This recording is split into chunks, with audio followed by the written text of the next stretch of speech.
تو ہمیں وقت کی قدردانی کی جو ہے ترغیب دی گئی ہے. یہ تھوڑی سی زندگی ہے اور اس کو اس حزم سے، احتیاط سے، نظم سے گزاریں کہ اس کا ایک ایک لمحہ با مقصد ہو جائے.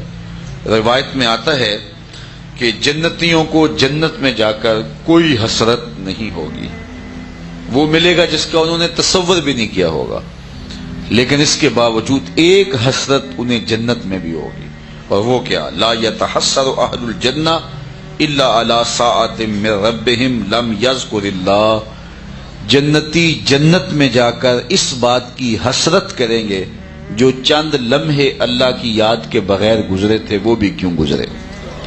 انہیں یہ حسرت ہوگی، یہ دکھ ہوگا، ہمارے وہ لمحے کیوں برباد ہو گئے. یہ الیکشن کا ڈرامہ آتا ہے نا، تو ہم گزرتے ہیں سڑکوں سے تو دیکھتے ہیں 600 آدمی وہ بیٹھے ہوئے ہوتے ہیں اور عجیب ایک ماحول لگا ہوا ہوتا ہے، لوگ وہاں بیٹھے. پوری دنیا میں کہیں ایسا نہیں ہوتا.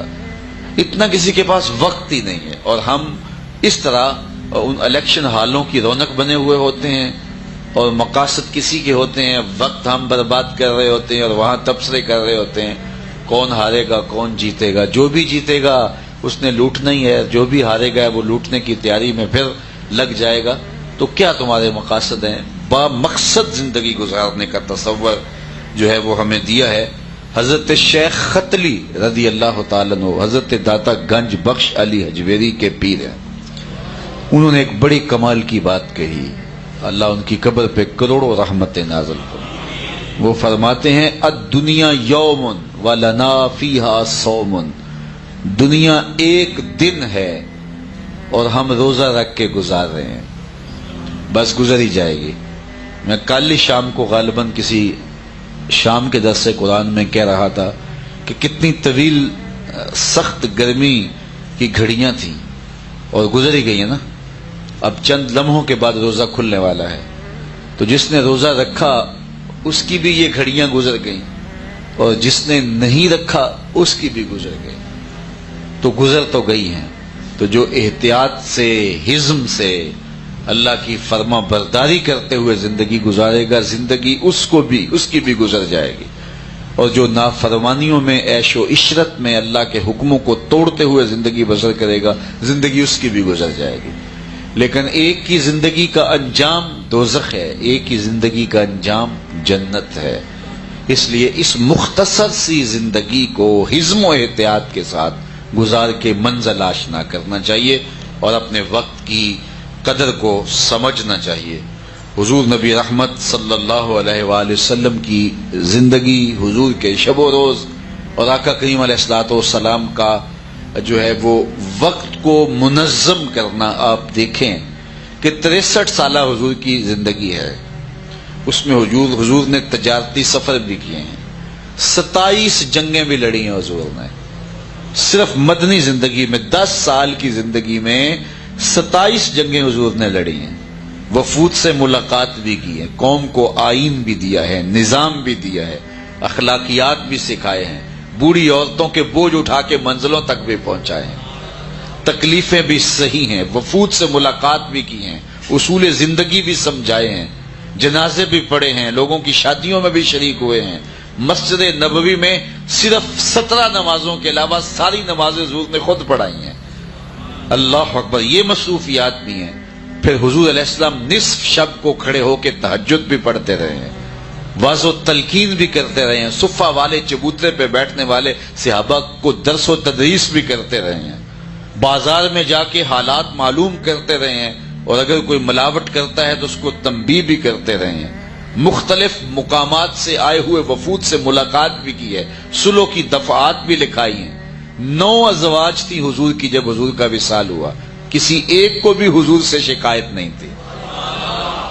ایک بیوی کو شکایت ہوتی ہے کہ صاحب ٹائم نہیں دیتے، دفتر میں بھی ٹائم دیتے ہیں، بس ہمیں تو ٹائم نہیں دے رہے. لیکن 9 ازواج تھی جب حضور کا وصال ہوا، ایک کو بھی شکایت نہیں تھی. تو کیسے وقت کو منظم کیا ہوا تھا.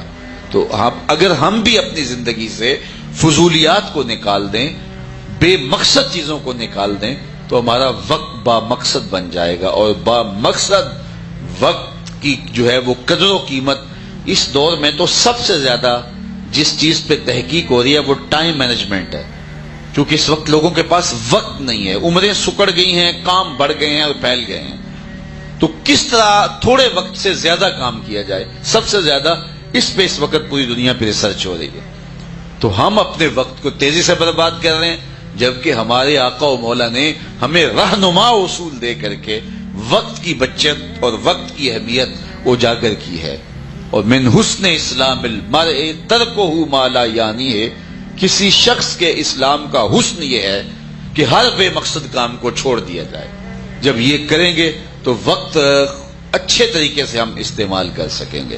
اور میں نے اس کی مثال آپ کے سامنے دی کہ یعنی خالص عبادات کے اندر بھی ہمیں وقت کا لحاظ رکھنے کی تلقین کی گئی، اور جمعۃ المبارک میں خطبہ شامل ہوا تو 2 رکعتیں کم کر دی گئیں۔ لیکن ہم اپنے وقت کو جس طرح سے استعمال کر رہے ہیں، باقی طبقے تو چلو باقی طبقے رہے، میرے سے کچھ لوگ ناراض بھی ہو جاتے ہیں اور میں حق بات کہنے سے جھجکتا بھی نہیں ہوں، وہ یہ ہے کہ ہمارے مذہبی طبقے بھی وقت کی اہمیت کو نہیں سمجھتے۔ کبھی صبح پھنس جائے نا کل کے ختم میں، تو جو حال مولوی حضرات کرتے ہیں، ٹائم 7 بجے کا دیا ہوا ہے، 7 بجے تلاوت شروع ہو رہی ہے۔ یہاں جب ٹائم دعا کا 7 بجے دیا تو 7 بجے دعا ہو جانی چاہیے، پوری دنیا میں کہیں ایسا نہیں ہوتا، اور تم تو مذہب کے نمائندے ہو تو تم ایسا کیوں کرتے ہو؟ 7 بجے تلاوت شروع ہوئی، اب اس کے بعد جو ہے وہ نعت شریف ہوئی، نعت شریف کے بعد جس طرح میاں صاحب نے کلام ہی ختموں کے لیے لکھا ہے، تو میاں صاحب کا کلام پڑھنا بھی ضروری ہوا، وہ پڑھا گیا۔ تو اس کے بعد ایک خطیب صاحب آ گئے، اب خطیب صاحب اس وقت خطاب کرنے لگے جب لوگ گھڑیوں کو دیکھ رہے تھے، حالانکہ اس وقت خطاب کرنا خطاب تھا، لیکن وہ اس وقت ایک لمبا خطبہ پڑھنے لگے اور کرسی پہ بیٹھ گئے۔ اب لوگ پریشان ہیں کہ ہم نے 7 بجے 7:30 بجے اسکول میں بچوں کو چھوڑنا ہے، 7 بجے کا ٹائم دیا، اب یہاں آگے کیا کریں؟ اگر اٹھ کے جائیں تو جن کی فوتگی ہوئی ہے، جوان بیٹا فوت ہوا ہے، جن کی والدہ فوت ہوئی ہے، وہ کیا سوچیں گے؟ یہ درمیان سے اٹھ کے چلے گئے۔ اب یہ حکمت ہی نہیں سمجھ رہے، اور یہ اب خطاب شروع ہو گیا، اور خطاب اتنا لمبا اور بے مقصد، اس میں بات بھی کچھ نہیں ہے، اور وہ خطاب ختم ہوا تو پھر اس کے بعد کہا کہ اب ایسا کرو کہ ایک مرتبہ جو ہے وہ سورہ فاتحہ اور 3 مرتبہ سورہ اخلاص پڑھو اور مل کر دو۔ چلو بندوں نے کہا یہ جان چھوٹ جائے گی، جلدی جلدی پڑھا۔ اب وہ کھڑے ہو گئے اور اتنی لمبی فہرست تھی جس میں لکھا تھا اتنے ختمات قرآن مجید، اتنی مرتبہ اللہم اجرنا من النار، اتنی مرتبہ یہ، اتنی مرتبہ یہ، تو وہ سارا جو ہے وہ پڑھ کے سنانے لگے، جس طرح اللہ تعالیٰ کو بتلانا ضروری ہے کہ اس کو پتہ نہیں کیا کیا پڑھا گیا ہے۔ چلو وہ فہرست ختم ہوئی، بندوں نے کہا اب جان چھوٹ جائے گی، اب ختم شریف پڑھنے کے لمحے آئے تو پھر ایک آدمی نہیں بلکہ 5-6 آدمیوں کو باری باری مائک دیا جا رہا ہے تاکہ جو ہے وہ سب کا حصہ شامل ہو جائے۔ چلو قرآن مجید کی تلاوت ختم ہوئی، لوگوں نے کہا کہ اب دعا ہونے لگی ہے، تو دعا ہونے لگی تھی تو درود تاج شروع ہو گیا۔ درود تاج کا میں منکر نہیں ہوں، لیکن دیکھو لوگوں کو 7 بجے کا ٹائم دیا ہے اور 8:30 بج رہے ہیں، لوگوں نے بچوں کو سکول میں چھوڑنا ہے، اور پس ماندگان کی وجہ سے وہ مربتاً اٹھ کے بھی نہیں جا پا رہے، اور اب درود تاج لوگ بے چین ہیں اور تم اس وقت درود پڑھ رہے ہو، اور پھر اس کے بعد جو ہے درود شریف سے ہی بلغ العلا بکمالہ ہی، وہ درمیان سے ایک نعت خواں نے نکالا اور اس کو پکڑ کے نعت شروع کر دی۔ بندوں نے سمجھا تھا کام ختم ہو گیا، لیکن جو ہے وہ دوبارہ وہی کام شروع ہو گیا۔ خیر چلو وہ نعت خوانی ختم ہوئی، پھر اس کے بعد جو ہے وہ اب کہا گیا کہ اب دعا ہوگی۔ اب جس پیر صاحب کو بلایا ہوا تھا دعا کے لیے وہ بالکل تازہ دم تھے، ابھی تک بیٹھے ہوئے تھے، اب انہوں نے جو ہے وہ دعا شروع کر لی تو وہ دعا ختم کرنے کا نام ہی نہیں لیتے۔